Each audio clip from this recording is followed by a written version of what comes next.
you know me? Theo, the hacker. Agent Parnell, the grieving son. The rogue. Before we meet, you need to know the real me. I want to trust you, but you've already killed me once.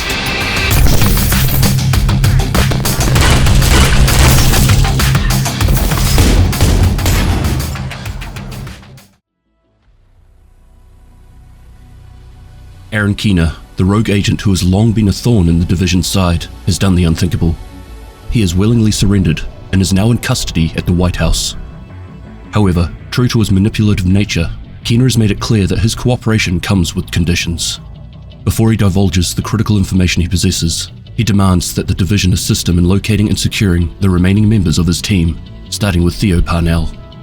Theo, the master of Anna, is a brilliant yet reclusive tech genius whose distrust of the Division runs deep. Much like Keener before him, Theo refuses to collaborate without proof of the Division's capabilities and intentions. To earn his trust, agents must overcome a series of trials he's designed. These trials are not only a test of skill, but also a challenge to solve cryptic riddles and tasks that he has laid out, demonstrating their resourcefulness and worthiness. Theo's expertise in artificial intelligence, specifically with the Anna and Isaac systems, makes him a formidable opponent. His mastery of advanced technology allows him to manipulate the battlefield and stay several steps ahead, turning even the simplest encounter into a high-stakes game.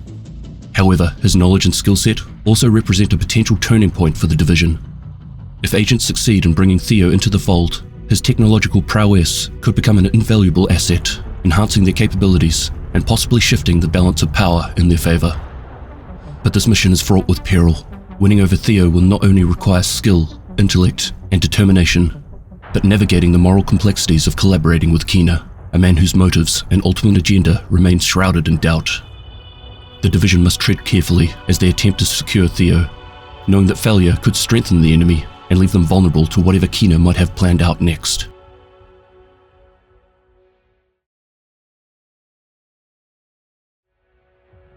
Through these trials, we would uncover more about Theo through various pieces of intel left behind.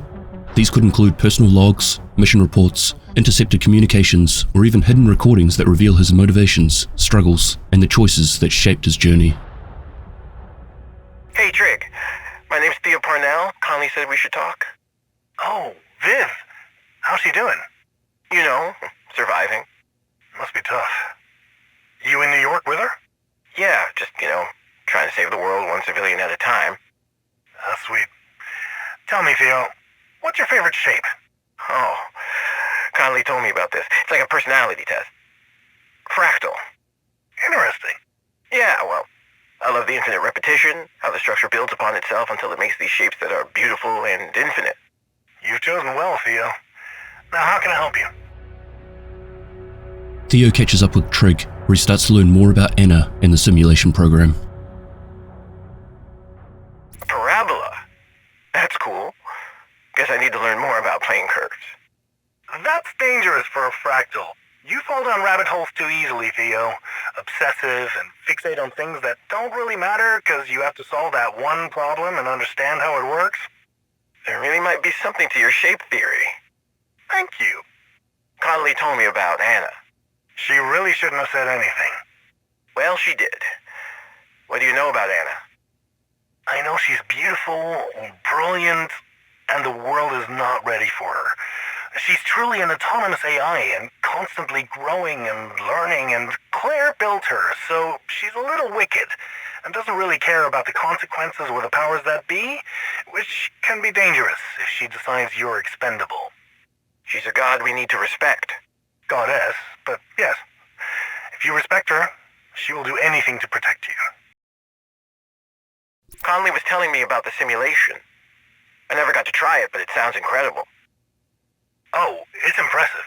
Missed opportunity, though. What do you mean? It's so fun. It's like laser tag and airsoft had a baby where you could fight a bear wearing dinosaur bone armor. The potential is limitless. That sounds fun as hell. Yeah, but the tech is classified, so you'd have to rebuild it all and scrub everything.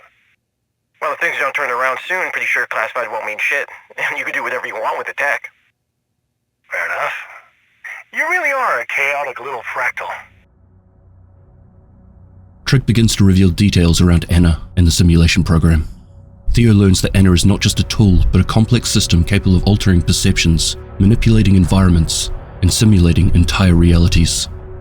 As Theo listens, he starts to piece together the larger picture, realizing that Anna and the simulation may hold the key to understanding everything that he has encountered so far, and possibly the means to alter the course of their reality, but also how it could be used for Keena's plans. Well, Conley was right. I love Trig. The call was informative. Oh yeah, there's so much pre-existing infrastructure we can use. It's just a matter of finding a mobile shade server and accessing the Anna backup. We just need to find a copy of the simulation program, and as long as we've got the server in range, we can manipulate the shade agent into seeing anything we want them to see. Where do we have to go to get a copy of the simulation program? The nation's capital. Washington, here we come. After we find a server. After Theo's conversation with Trig, he finds himself speaking with Keena. They discuss the potential of the simulation program, not just as a tool for manipulation, but as a weapon to control perception itself. Keena reveals a plan to exploit the simulation to manipulate the SHD agent, crafting illusions that would make them see only what Keena and Theo wanted them to see. The simulation, paired with Isaac's reliance on the mobile SHD servers, would allow them to alter reality in a way that even Isaac's powerful systems couldn't distinguish from the truth. However, to execute this plan, Keena insists they first need to secure a mobile SHD server, a critical piece of technology that would serve as a bridge between the simulation program and Isaac's systems. Only then could they fully implement their scheme. Their next destination is Washington D.C. By this point, the implications of the conversation become clear. Placing the timeline just before the events of Warlords of New York, it's evident that this is how Keena, Theo, and potentially other rogue operatives orchestrated their apparent deaths. By leveraging the simulation program, alongside mobile SHD servers, they created fabricated data and visuals that tricked Isaac into perceiving and relaying false information to SHD agents. This revelation underscores the staggering power of the simulation program and highlights how Keena's strategic brilliance, paired with Theo's knowledge, enabled them to outmaneuver the SHD and stage their disappearance. It also sets the stage for a deeper conspiracy, suggesting that there may be other operatives involved, and that the simulation's capabilities are far more dangerous than previously imagined. Well, Conley was right again. You found the facility? Oh yeah. Do you have the program? Better than that. Oh, really? We are now the proud owners of not one, not two, but a plethora of mobile shade servers destined for parts unknown with our modifications. I love you, Theo. With all of the necessary components finally in his possession, Theo is now ready to move forward. The next step in his plan is to prototype and test the new modifications he's been working on.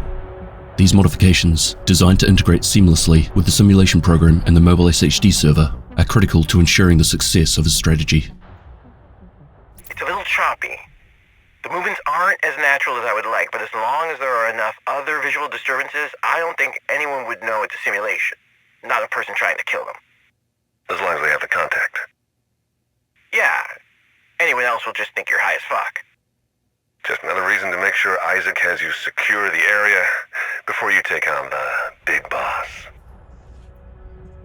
Theo reported back to Keena about the initial test upload of the simulation program's copy. While the system had successfully deployed, Theo noted a few issues that still needed refinement. The simulation, while functional, appeared slightly choppy, with some of the movements and interactions looking unnatural. Despite these flaws, Theo explained that with enough external visual disturbances, such as environmental effects, chaotic combat scenarios, or rapid changes in surroundings, the simulation could convincingly trick a person into believing it was real, as long as they have the contact. Presumably this is referring to the Scantech contact lenses worn by agents. These augmented reality lenses serve as the interface for the simulation, seamlessly overlaying fabricated visuals into the agent's field of vision. As long as the agents were wearing the lenses, the simulation would appear indistinguishable from reality, despite its minor imperfections. The distortion would not be noticeable in the heat of combat under high-stress situations, where the mind often fills gaps subconsciously. However, they acknowledged a crucial limitation. Without the contact lenses, individuals outside the system would see nothing at all. The simulation's illusions and enemies would be invisible. leaving the agents seemingly fighting phantoms. If civilians or others were present, their inability to perceive the simulated threats could expose the operation and compromise its effectiveness. By isolating the target area, Keener ensured that the illusion would remain unchallenged and the agents fully immersed in the false reality. This insight revealed the cunning and manipulative precision behind their plan. Keener and Theo were not only exploiting the agents' reliance on SHD technology, but also weaponizing it against them. By controlling what the agents could see and interact with, they were turning the SHD's most advanced tools into a trap, forcing agents to fight on Keener's terms while feeding them a false narrative. Well, that was trippy as fuck. Never imagined you'd kill a legion of yourself? Definitely not. The decoys were great. They made it so you didn't recognize the glitches in the nemesis. So, how's it feel? Like I should probably talk to a therapist? Yeah, it can't be healthy making infinite copies of yourself to use for target practice and then just spending all your free time killing yourself over and over. You're doing it again. You're going to the dark place. Oh god. I made myself a fractal. Theo submitted a report to Keener after conducting tests on the combat simulation program. In his assessment, Theo highlighted the effectiveness of decoys, noting how realistic and convincing they appeared during combat scenarios. The holographic projections were capable of mimicking human movement and behavior with remarkable accuracy, making them highly effective at confusing and overwhelming targets. The decoys could even be tailored to simulate known threats or allies, adding an additional layer of psychological warfare to the program's capabilities. Theo acknowledged that the program was effectively complete and functioned as intended. The combat simulation program had achieved its primary goals, creating hyper-realistic combat scenarios that could be used to manipulate or train operatives. From a technical standpoint, it was a resounding success, and Theo was confident the program was ready, and with its completion, they were one step closer to executing their broader plans.